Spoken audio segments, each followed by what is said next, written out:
Hi everyone, it's me, hopefully Skinnier Nikki, and I'm here to do another update. I know it's been a very long time, it's been a month since my last update, so there has been a few, things that happen. So I usually start off with 5 non-scale goals, and I have left my non-scale goals in my car, so I won't do that today. But I do have non-scale goals that I have accomplished. So the first one was I had bought these sandals in the summer, and I could not fit into them because my feet were too fat, and I can now fit into them. Now that it's winter and it's not really sandal weather, but I fit into them. The second one was that I completed Making Strides, which is just like Race for the Cure here in Sacramento. So that is 2 so far. And the third and final one that I accomplished was that I had walked over 3 miles. 3 miles without stopping. So I'm very, very proud of that. I hated life afterwards and I had blisters on the bottoms of my feet, but I did it. My weight has pretty much remained the same since October.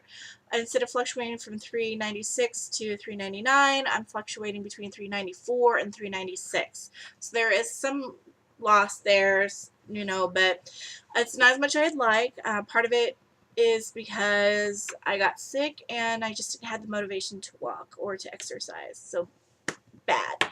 But I am started walking again, and there is a membership down on there is a gym that offers a membership for $9.95 a month. So I'm going to check that out. I just have to walk my happy ass in there and ask some questions.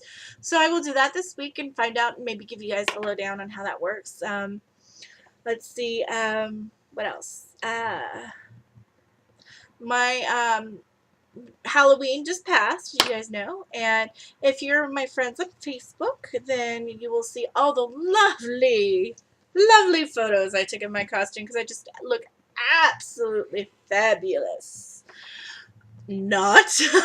I actually went as the Wicked Queen from Snow White after she transformed her lovely self into an old hag, and let's just say I did an amazing job on my makeup because it looks nothing like this beautiful, sexy, confident self that I am now.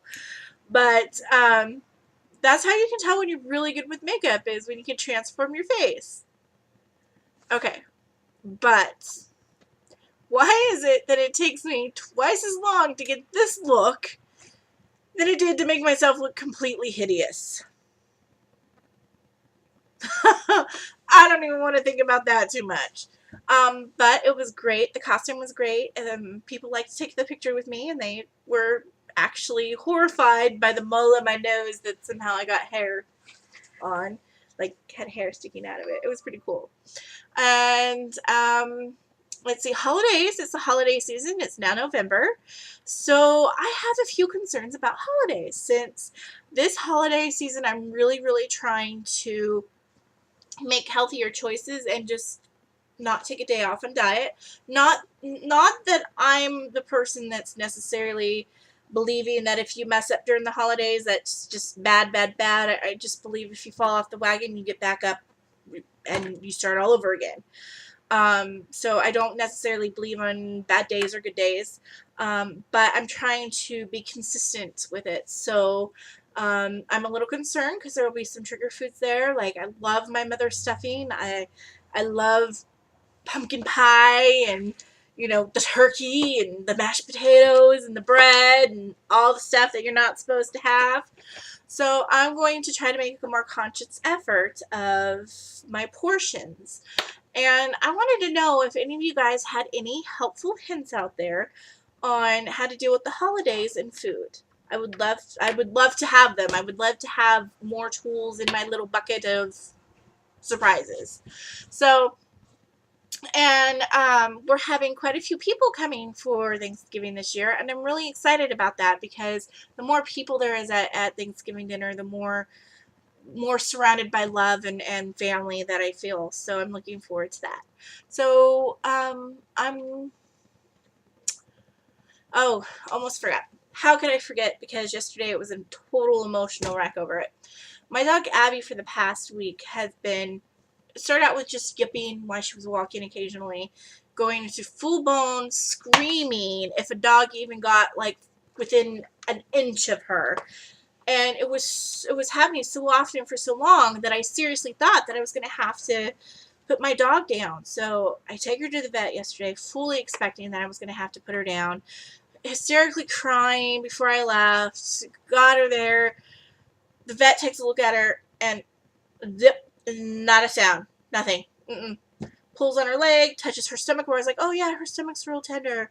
Nothing. No yipping, no crying, no screaming, nothing. And I turned to the vet and I was like, this dog's making me a liar. I swear to God, this dog was screaming for a week straight because of it. And the vet was like, oh, well, it's typical. It's a new environment. Dogs view it as a weakness to cry or anything like that. So they do everything they can not to. And I was like, all right. So the long short of it is that they're running blood tests, which I should have gotten the results today, but I did not. So I'm assuming I will get them Monday.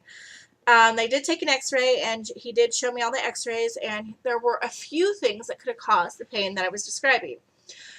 He noticed that her hip joints are a little shallow, but nothing to cause great pain, and one leg's bigger than the other, which makes her walk funny, which she's always walked funny. So, and then the second thing was that there are some breaks between her 11th and 12th vertebrae, and so it could be a pinched nerve.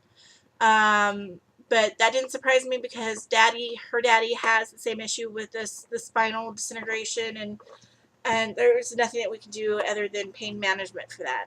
And the other thing was that he noticed that her right kidney was swollen and enlarged. But when he went to go over to look at her left kidney, it wasn't there. So he's not sure if it's just hiding or, you know, it shrunk or whatever, or she just didn't have one.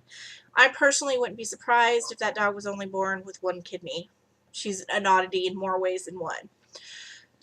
And the last thing was that there was a lot of gas in her stomach and intestines, which Abby yips when she farts, so it could be perfectly logical that it was farty, but there's a lot of other things that were playing into it, so it wasn't just pain in her stomach because she was having trouble walking, she didn't want to step up, she didn't want to eat, you know, that kind of stuff, so it was probably a combination of all of those things. The doctor gave her some medication to help with the pain, and she's doing a lot better, and I don't have to put my dog down, so I'm very, very thankful for that. So this turned out to be a little bit of a long video, so I'm going to end it here with saying happy holidays, everyone. Hope you have a good Thanksgiving, and if I don't hear you guys before then, make healthy choices and have lots of success. So bye.